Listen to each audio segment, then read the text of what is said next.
यह कहानी है सोनपुर के एक छोटे से गांव की। वहां ठंड ऐसी पड़ती थी जिसे बर्दाश्त करना किसी की बस की बात नहीं थी। उसी एक छोटे से गांव के कोने में बने झोपड़ी के अंदर रामू नाम का गरीब लकड़हारा अपनी पत्नी गंगा के साथ रहता था। रामू जंगल से लकड़ियां काटता और उसे गांव में बेचता था। किसी के पास पैसे ना होने पर रामू उसे उधार के तौर पर दे देता था। रामू एक नेक दिल और ईमानदार आदमी था। उस दिन सुबह रामू अपनी कुल्हाड़ी लेकर घर से जंगल में लकड़ियां काटने के लिए निकल रहा था। कब तक ऐसा चलेगा रामू? हर रोज सुबह कुछ आस लेकर जाते हो और शाम को थोड़ा सा लकड़ियां काट कर आते हो। क्या तुम्हें नहीं दिखता गांव में सबसे बुरी हालत हमारी है और अब तो ठंड भी आ गई है। क्या करूं गंगा, तू ही बता। मेरी किस्मत ही फूटी हुई है तो मैं क्या कर सकता हूं। जब भी हालात सुधारने लगते हैं कुछ न कुछ ऐसा हो जाता है कि फिर हालात बिगाड़ने लगते हैं। अब देख, पहली बार जैसे तैसे कुछ जामा किया, तू बीमार हो गई, उसमें सब पैसा खत्म हो गया। फिर उसके बाद बारिश भी शुरू हो गई थी जिसके कारण लकड़ियां भी नहीं काट पाया। इतना बोलकर रामू जंगल में लकड़ियां काटने के लिए निकल जाता है। रामू जंगल में पहुंच जाता है और जैसे ही कुल्हाड़ी चलाने जाता है उससे लगता है अब मेरे बाजुओं में पहले जैसी ताकत नहीं रही। उसके हाथों की चोटें भी जैसे अब थक चुकी थी। हे भगवान, आप कितनी परीक्षा लोगे और अब पहले जैसे मेरे बाजुओं में ताकत भी नहीं बचे और ऊपर से घर की हालत, बीवी के ताने सब कुछ तोड़ के रख देती है। तभी जंगल के रास्ते से गांव का जमींदार गुजर रहा था। जमींदार एक चतुर और चालाक आदमी था। उसने गांव की कई लोगों की जमीन हथिया लिया था।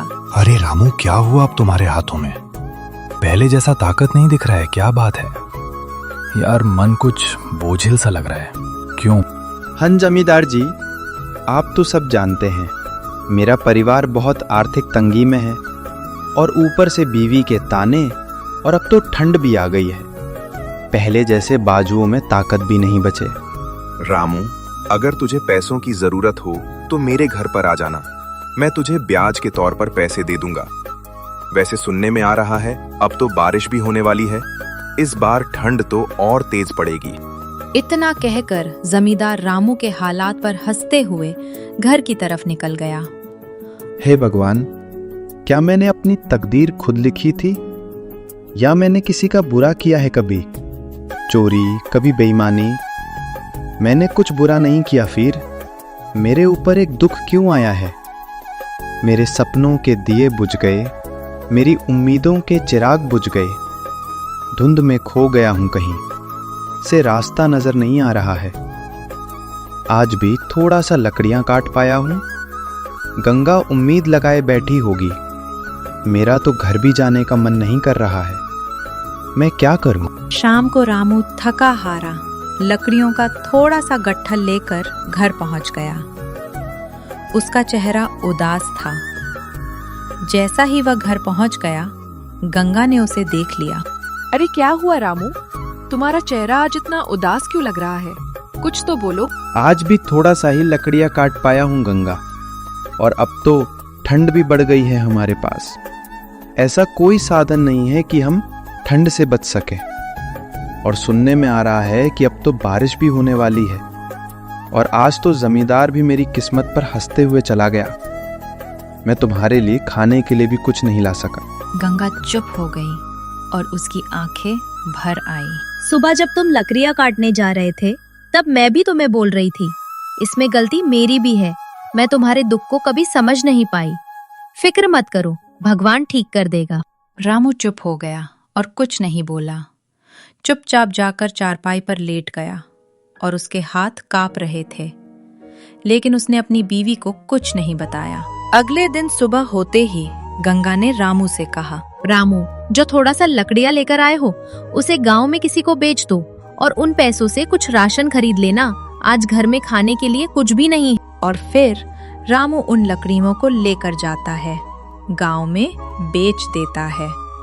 और रामू, कल लकड़ियाँ थोड़ा ज्यादा लाना, क्योंकि ठंड बहुत बढ़ चुकी है और बारिश भी होने वाली है। ठीक है माँ जी, मैं कोशिश करूँगा कि कल ज्यादा से ज्यादा लकड़ियाँ काटा पाऊँ। रामू माँ जी से पैसे लेता है और उन पैसों से कुछ राशन खरीदता है और फिर घर की तरफ निकल पड़ा। उसका दिल बहुत भारी था, आंखों में उदासी थी और हर एक कदम बेजान था। दिमाग में बार बार एक ही ख्याल आ रहा था, क्या यही जिंदगी का अंत है? क्या मैं अपनी तकलीफ हो से हमेशा के लिए मुक्त हो जाऊं? रामू आत्महत्या के विचार में डूबा हुआ घर तक पहुंच चुका था। गंगा, ये लो, मैं कुछ राशन लाया, इसे तुम आज का खाना बना दो। फिर जंगल की तरफ लकड़ियां काटने के लिए जाऊंगा। आज कुछ ज्यादा लकड़ियां काट के लानी है। फिर गंगा राशन ले लेती है और जल्दी से खाना बना देती है। खाना बनाने के बाद रामू को खाना देती है। रामू खाना खाकर जंगल की तरफ जैसे ही कुल्हाड़ी लेकर निकल रहा था, उतने में तेज बारिश होने लगी और बिजली भी चमकने लगी। अरे गंगा, आज मैं जंगल से लकड़ियां कैसे काट पाऊंगा?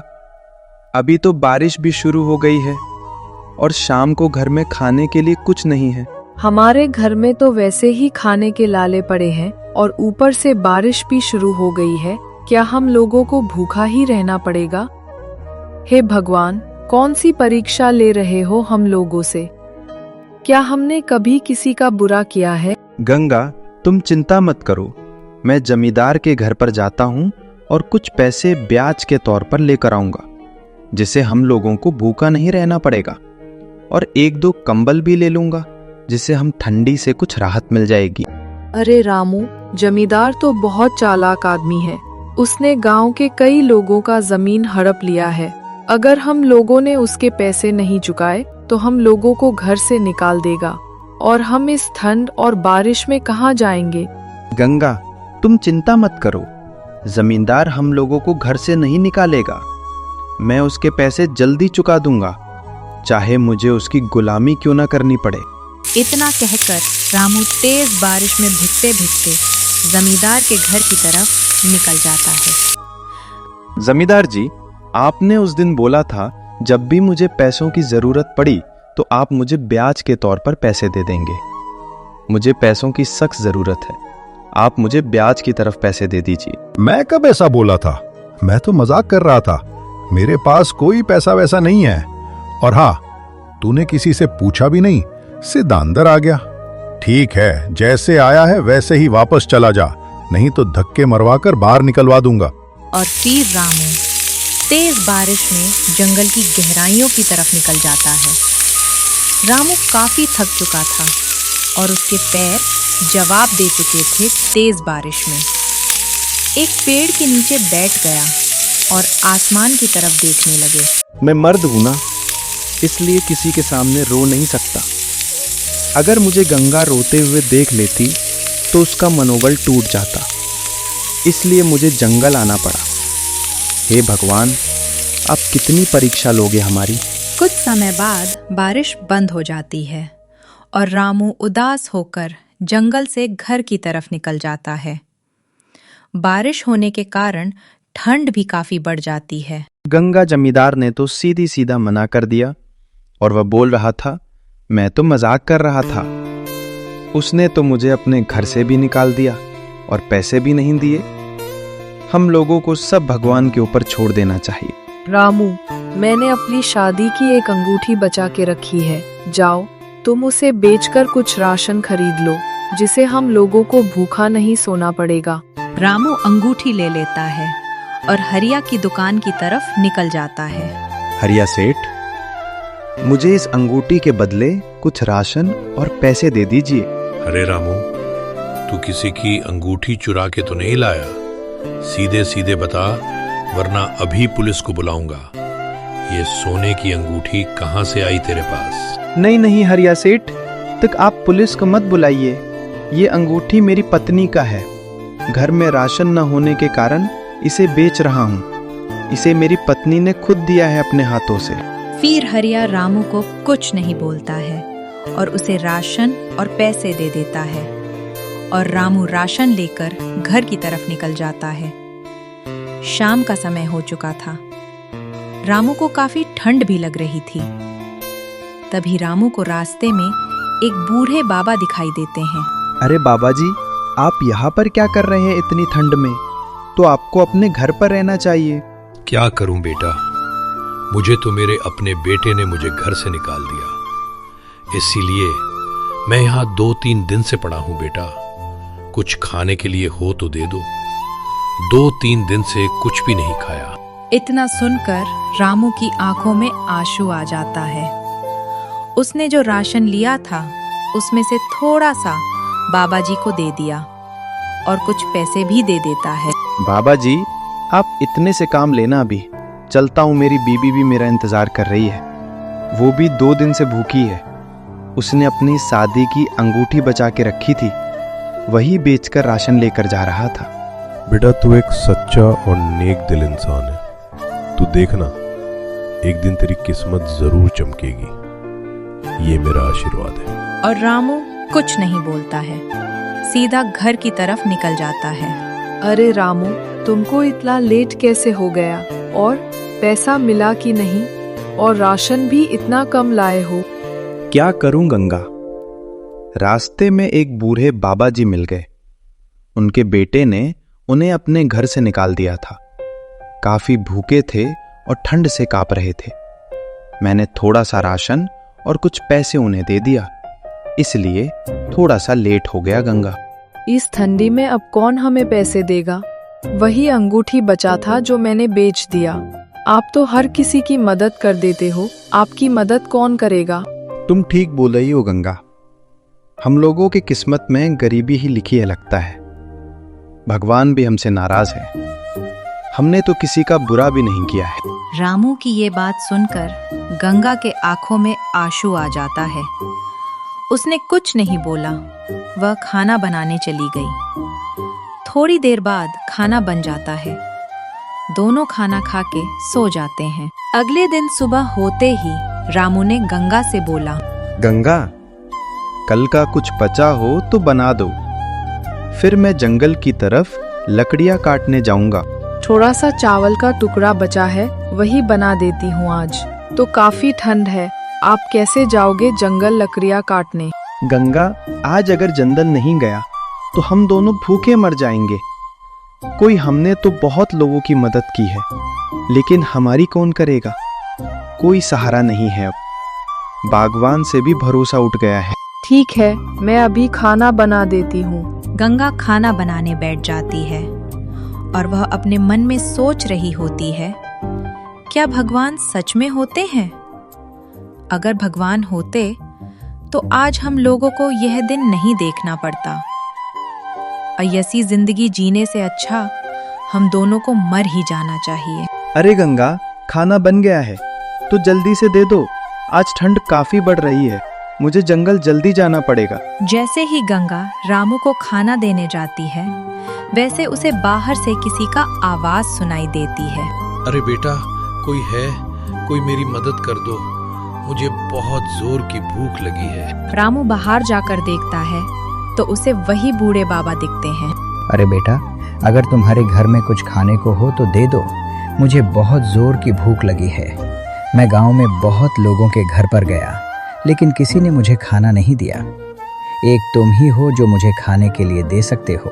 आइए बैठिए गंगा, जो खाना बनाई हो आज बाबा को दे दो खाने के लिए। फिर गंगा बाबा को खाना दे देती है। बाबा खाना खाने लगते हैं। बाबा, मुझे माफ करना, मेरे घर में जो रूखा सूखा था वही बनाया है, कृपा करके इसे स्वीकार कर लीजिए। बेटी, खाना तो तुमने बहुत अच्छा बनाया है, तेरे हाथों में तो सच्चा प्रेम है। बेटी, मुझे पता है तुम लोगों ने बहुत परेशानियां झेली हैं। समझ लो अब तुम्हारी सब परेशानियां दूर होने वाली हैं। बाबा की ये बात सुनकर रामू और गंगा सोच में पड़ जाते हैं। अरे बाबा, हम लोगों की जिंदगी में बस परेशानी ही लिखी है और कुछ नहीं। अब तो हम लोगों को भूखा ही मरना पड़ेगा। ना तो घर में राशन है खाने को, ना ही पैसे है। बेटा, तुमने आज मेरी बहुत बड़ी मदद की है। गांव में किसी ने मुझे खाना नहीं दिया, लेकिन तुमने अपना भूख मारकर मुझे खाना खिलाया। तुम्हारा ये उपकार मैं कभी नहीं भूलूंगा। मेरे पास देने के लिए तुम्हें कुछ भी नहीं है, लेकिन ये पोटली रख लो। रात को सोते वक्त अपने सर के पास रखकर सो जाना। अभी मैं चलता हूँ बेटा। भगवान तुम्हें हमेशा खुश रखे। गंगा ने आधार पूर्वक झुककर प्रणाम किया और बुढ़ा हंसते हुए वहां से चला गया। उसके जाने के थोड़ी देर बाद रात हो जाती है। गंगा और रामू बिना खाना खाए ही पोटली को सर के पास रखकर सो जाते हैं। सुबह दोनों उठे और देखे, हे भगवान, ये कैसा चमत्कार हो गया। हमारा घर तो सोने चांदी से भर गया। इतना सारा सोना कहाँ से आ गया। कुछ पल के लिए उन दोनों की आंखें फटी की फटी रह गईं। गंगा, मुझे लगता है कि बाबा ने जो पोटली दिया था, ये उसी पोटली का कमाल लगता है। बाबा हमारे घर किसी भगवान के रूप में आए थे, हमारे घर हमारी परीक्षा लेने। रामू, तुम सही कह रहे हो। ओ बाबा, कोई आम इंसान नहीं, ये सब तुम्हारे नेक दिल की वजह से हुआ। आखिर ईश्वर ने तुम्हारी प्रार्थना सुन ली। कुछ समय बाद उसी गांव के बगल में डोनो ने एक आलीशान बांग्ला खरीद और उसमें रहने चले गए। डोनो बहुत खुश हुए और भगवान को धन्यवाद किया, और दिन के बाद से वे दोनों अपना जीवन खुशी खुशी जीने लगे। दोस्तों, अगर आप लोग ऐसी कहानी बनाना चाहते हैं तो लाइक, सब्सक्राइब करें और कमेंट करना ना भूलें।